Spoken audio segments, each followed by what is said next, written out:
Hi అండి, welcome to PythonLife YouTube channel.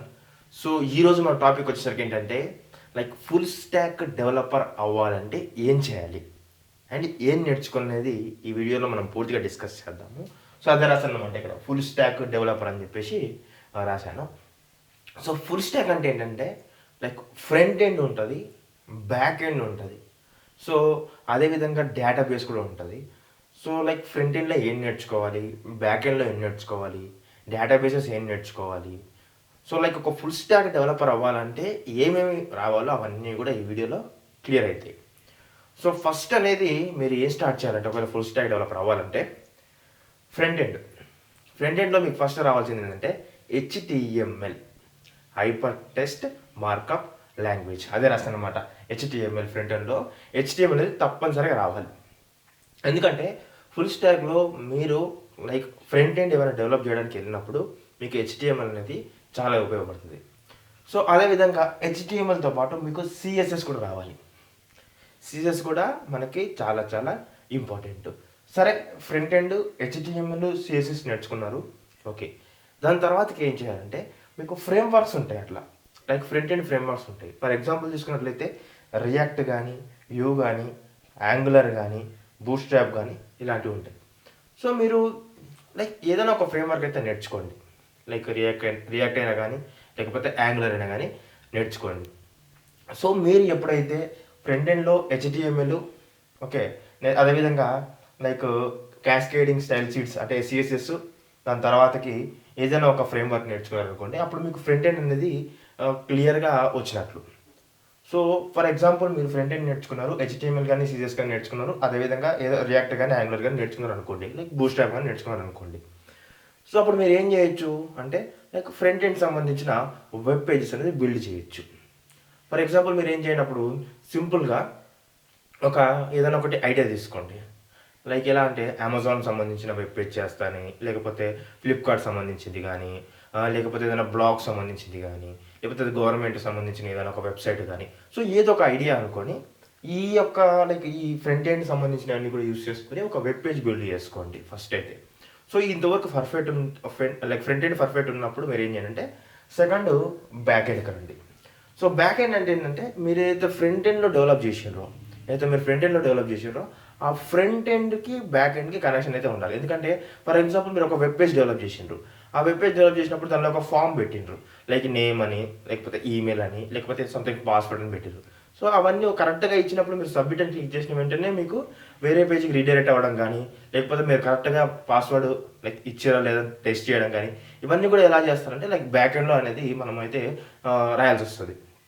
So back ఎండ్కి మనం చూసినట్లయితే పైథాన్ అండ్ జావా స్క్రిప్ట్, ఈ రెండిట్లో ఏదో ఒక ప్రోగ్రామింగ్ లాంగ్వేజ్ సెలెక్ట్ చేసుకోండి. ఫర్ ఎగ్జాంపుల్ పైథాన్ సెలెక్ట్ చేసుకుంటే మీరు ఏం ఫ్రేమ్వర్క్ నేర్చుకోవాలంటే జాంగో ఫ్రేమ్వర్క్ నేర్చుకోవాలి, బ్యాక్ ఎండ్ ఫ్రేమ్వర్క్. లేదు ఫర్ ఎగ్జాంపుల్ మీరు జావా స్క్రిప్ట్ నేర్చుకోవాలనుకోండి, మీరు నోడ్ నేర్చుకోవాలి. జావా స్క్రిప్ట్ నేర్చుకుంటే నోడ్ నేర్చుకోవాలి.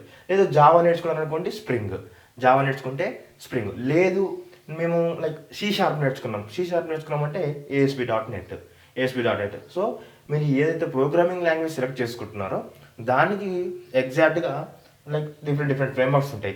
ఇక్కడైతే మీకు ప్రోగ్రామింగ్ లాంగ్వేజ్తో సంబంధం లేదు, ఎందుకంటే HTML అనేది సపరేట్గా నేర్చుకోవచ్చు, CSS నేర్చుకోవచ్చు. ఇక్కడ ఫ్రేమ్వర్క్ అప్పుడు మీకు ఏమవుతుందంటే మీరు రియాక్ట్ నేర్చుకోవాలన్నా, యాంగులర్ నేర్చుకోవాలన్నా మీకు జావా స్క్రిప్ట్ అనేది రావాలి, ఓకేనా. లేదు బ్యాక్ ఎండ్కి వచ్చినట్లు మీరు చూసినట్లయితే బ్యాక్ ఎండ్లో పైథాన్ నేర్చుకుంటే జాంగో బ్యాక్ ఎండ్ ఫ్రేమ్వర్క్ నేర్చుకోవచ్చు, లేకపోతే జావా స్క్రిప్ట్ నేర్చుకుంటే నోడ్ నేర్చుకోవచ్చు, జావా నేర్చుకుంటే స్ప్రింగ్ నేర్చుకోవచ్చు, C# నేర్చుకుంటే అదేవిధంగా మీరు ASP.NET కూడా నేర్చుకోవచ్చు. సరే, మీరు ఇంతవరకు ఏం చేసారు, ఒక front end web page develop చేసిండ్రు, దాని తర్వాత ఏం చేసిండ్రు, బ్యాక్ ఎండ్ కూడా డెవలప్ చేసారు అనుకోండి, ఏదో ఒకటి నేర్చుకొని, ఏదో ఒక ఫ్రేమ్వర్క్ నేర్చుకొని చేసిండ్రు. సో ఈ బ్యాక్ ఎండ్ ఫ్రేమ్వర్క్లో మీరు ఎగ్జాక్ట్గా చూసినట్లయితే ఎలా ఉంటుందంటే, ఫర్ ఎగ్జాంపుల్ చూసుకున్నట్లయితే ఇప్పుడు ఫ్రంట్ ఎండ్ డెవలప్ చేసి బ్యాక్ ఎండ్ డెవలప్ చేసిర్రు, ఓకే. కానీ ఆ ఫ్రంట్ ఎండ్ బ్యాక్ ఎండ్ తర్వాతకి మీరు డేటా అనేది ఎక్కడ స్టోర్ చేయాలి, ఈ వెబ్ పేజ్ సంబంధించిన డేటా ఎక్కడ స్టోర్ చేయాలి, మీకు ఒక డేటాబేస్ కూడా కావాలి. సో డేటాబేస్ అప్పుడు మనం తీసుకున్నట్లయితే రెండు ఉంటాయి. ఒకటి వచ్చేసరికి SQL ఉంటుంది, ఒకటి వచ్చేసరికి NoSQL ఉంటుంది. SQL వచ్చేసరికి రిలేషనల్ డేటాబేస్ అనమాట. టేబుల్స్తో ఉన్న డేటా అంతా కూడా మీరు MySQL అని నేర్చుకోవచ్చు, పోస్ట్గ్రెస్ అని నేర్చుకోవచ్చు, MS SQL కూడా నేర్చుకోవచ్చు. ఏదైనా కూడా పర్లేదు, ఏది నేర్చుకున్నా నో ప్రాబ్లం. సో నేను ఏమంటానంటే ఒకవేళ నోఎస్క్యూఎల్ నేర్చుకోవాలనుకుంటే మీకు మొంగోడిబి ఉంటుంది, కసాండ్రా ఉంటుంది. సో లైక్ దీనిలో ఏదో ఒకటి నేర్చుకున్నా పర్లేదు, ఎనీ వన్ నేర్చుకున్నా పర్లేదు. సరే, లైక్ ఫ్రంట్ ఎండ్ వచ్చు అండ్ బ్యాక్ ఎండ్ ఒక ఫ్రేమ్వర్క్ నేర్చుకున్నాను అండ్ ఏదో ఒక డేటాబేస్ నేర్చుకున్నాను. దెన్ నెక్స్ట్ ఏంటి అంటే, సో అప్పుడు మీకు క్లౌడ్ కూడా రావాలి. ఎనీ వన్, ఏడబ్ల్యూఎస్ అయినా, అజూర్ అయినా, లేకపోతే like GCP, Google cloud platform. So దీంట్లో ఏదైనా ఒకటి రావాలి. పర్ఫెక్ట్గా రావాలంటే పర్ఫెక్ట్గా రావాల్సిన అవసరం లేదు, లైక్ లిటిల్ బిట్ కొన్ని సర్వీసెస్ తెలుసుంటే సరిపోతుంది. ఓకేనా? సో ఇవంతా అయిపోయిన తర్వాతకి దెన్ ఇంకేం నేర్చుకోవచ్చు అంటే ఏపీఐ, రెస్ట్ ఏపీఐ ఉంటుంది, సోప్ ఏపీఐ ఉంటుంది. సో ఏదైనా ఒకటి నేర్చుకోండి. సో నెక్స్ట్ వర్షన్ కంట్రోల్లో మీరు ఎక్కడ ఏ కంపెనీకి వెళ్ళినా, డెవలప్మెంట్ సైడ్ మీరు ఎక్కడికి వెళ్ళినా కానీ మీకు ఈ రెండు అనేది తప్పనిసరిగా యూజ్ అవుతాయి, గిట్ అండ్ గిటప్. సో మీరు తప్పనిసరిగా గిట్ అండ్ గిటప్ నేర్చుకోవాలి. సో ఇది లైక్ ఈ గిట్ అండ్ గిటప్ ఎందుకోసం అంటే, మీరు ఒక ప్రాజెక్ట్ని లైక్ ఒక రిపోజిటరీ నుంచి క్లోన్ చేసుకొని, లైక్ మీరు క్లోన్ చేసుకోవడానికి గిటప్ యూస్ చేస్తారు అండ్ గిట్ కూడా యూస్ చేస్తారు. సో మీరు లైక్ ఏం చేంజెస్ చేసినప్పటికీ కూడా మీ చేంజెస్ అనేది ట్రాక్ చేస్తూ ఉంటుంది అనమాట ఈ వర్షన్ కంట్రోల్ అనేది. సో ఇది చాలా చాలా ఇంపార్టెంట్. దాంతోపాటు అడిషనల్గా ఏం తెలుసుకోవాలంటే, వీటితో పాటు స్టాక్ ఓవర్ఫ్లో అంటే ఏదో తెలుసుకోవాలి, స్లాక్ అంటే ఏదో తెలుసుకోవాలి, క్యాన్వాలో ఏ విధంగా లైక్ మీరు ఫ్రంట్ ఎండ్ నేర్చుకున్నప్పుడు క్యాన్వాలో ఏమన్నా లైక్ క్యాన్వాలో ఇమేజెస్ ఎడిట్ చేసుకోవచ్చు అనమాట. ఫర్ ఎగ్జాంపుల్ ఎలా అంటే, ఒక మంచి వెబ్ పేజ్ డెవలప్ చేస్తుంది. ఒక మంచి వెబ్ పేజ్ డెవలప్ చేసినప్పుడు దాని ఇమేజెస్ ఉపయోగపడతాయి. లైక్ ఏదైనా ఒక హెచ్డి ఇమేజెస్ ఉపయోగపడతాయి, లేకపోతే ఏమైనా ఎడిటింగ్ ఉపయోగపడుతుంది. మనం అనుకున్న విధంగా కస్టమైజ్గా లైక్ ఏదైనా ఇమేజెస్ చేసుకోవాలనుకుంటే క్యానో ఉపయోగపడుతుంది మనకి. సో క్యానో కూడా నేర్చుకోండి. అదేవిధంగా కమ్యూనిటీ ఎందుకోసం చెప్పానంటే, మీరు ఇప్పుడు ఏదైతే ఈ ఫ్రంట్ ఎండ్ కానీ, లేకపోతే ఫ్రేమ్వర్క్స్ కానీ, బ్యాక్ ఎండ్ కానీ, లేకపోతే డేటాబేస్ కానీ, క్లౌడ్ కానీ, ఏపీఎస్ కానీ ఏవి నేర్చుకున్నప్పుడు కూడా దానికి డిఫరెంట్ కమ్యూనిటీస్ ఉంటాయి అనమాట. For example different YouTube channels ఉంటాయి అండ్ డిఫరెంట్ టెలిగ్రామ్ గ్రూప్స్ ఉంటాయి, డిఫరెంట్ ఇన్స్టాగ్రామ్ ఉంటాయి, ట్విట్టర్స్ ఉంటాయి. సో మీరు ఆ కమ్యూనిటీలో జాయిన్ అవ్వండి. జాయిన్ అవ్వడం వల్ల ఏమవుతుందంటే, లైక్ ఫ్రంట్ ఎండ్ సంబంధించినవి ఫ్రంట్ ఎండ్ ఏమన్నా పోస్ట్ చేస్తే చూడొచ్చు, కొత్తవి కానీ, లేకపోతే ఏమన్నా లైక్ ప్రాజెక్టులు కానీ. సో అట్లా ఇవన్నీ కూడా మీకు కమ్యూనిటీలో లైక్ ఇంకా ఈజీగా అర్థమయ్యే విధంగా డిస్కస్ చేసుకోవచ్చు, అలా ఉంటుంది.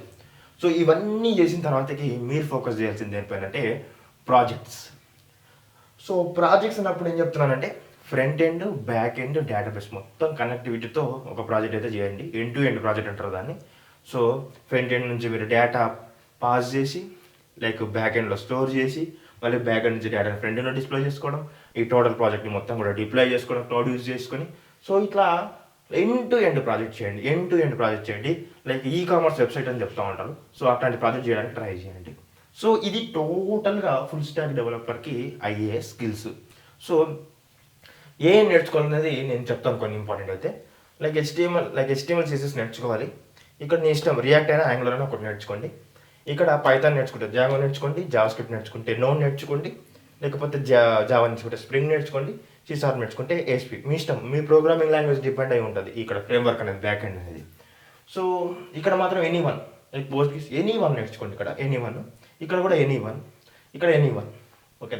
సో ఇక్కడ 2 నేర్చుకోవాలి. ఇక్కడ వచ్చేసరికి ఇంకా అవన్నీ కూడా మీకు తెలుసుకోవాలన్నమాట. సో ఇది టోటల్ ఇన్ఫర్మేషన్. మీరు హెచ్టిఎంఎల్ నేర్చుకోవాలంటే మన ఛానల్లో ఫ్రీ కంటెంట్ ఉంది, హెచ్టిఎంఎల్ అక్కడ నేర్చుకోండి. అండ్ అదేవిధంగా జావా స్క్రిప్ట్ కూడా ఫ్రీ కంటెంట్ ఉంది, అండ్ పైథాన్ కూడా మీకు ఫ్రీ కంటెంట్ ఉంది, అండ్ జాంగో కూడా ఫ్రీ కంటెంట్ ఉంది. అండ్ అదేవిధంగా మీరు చూసుకున్నట్లయితే మోంగోడిబి ఫ్రీ కంటెంట్ ఉంది మన దగ్గర. సో ఇవన్నీ కూడా లైక్ గిట్ అండ్ గిటప్ కూడా ఫ్రీ కంటెంట్ ఉంది. సో మన ఛానల్లోనే ఉంది, ప్లేలిస్ట్లోకి వెళ్తే అన్నీ కనిపిస్తాయి. ఓకేనా? సో ఒకవేళ మీరు ఫుల్ స్టాక్ డెవలపర్ అవ్వాలనుకుంటే ఇవన్నీ కూడా తప్పనిసరిగా నేర్చుకోవాలి. ఫుల్ స్టాక్ అంటేనే ఇలా ఉంటుంది. ఓకేనా? సో ఇది టోటల్ ఇన్ఫర్మేషన్. ఇన్ కేస్ మీరు ఎవరైనా పైథాన్ అనేది ఫ్రమ్ బేసిక్ నుంచి అడ్వాన్స్ వరకు నేర్చుకోవాలనుకుంటే, నేను ఒక కొత్త బ్యాచ్ స్టార్ట్ చేస్తాను నెక్స్ట్ మంత్. సో దానిలో తెలుగులో టీచ్ చేస్తాను, బేసిక్ నుంచి అడ్వాన్స్ వరకు. సో మీకు ఒకవేళ ఇంట్రెస్ట్ ఉంటే నేను కమెంట్ సెక్షన్లో అయితే ఒక డెమో లింక్ ఇస్తాను. డెమో చూడండి, డెమో చూసిన తర్వాత నచ్చుతూనే జాయిన్ అవ్వండి. Thank you.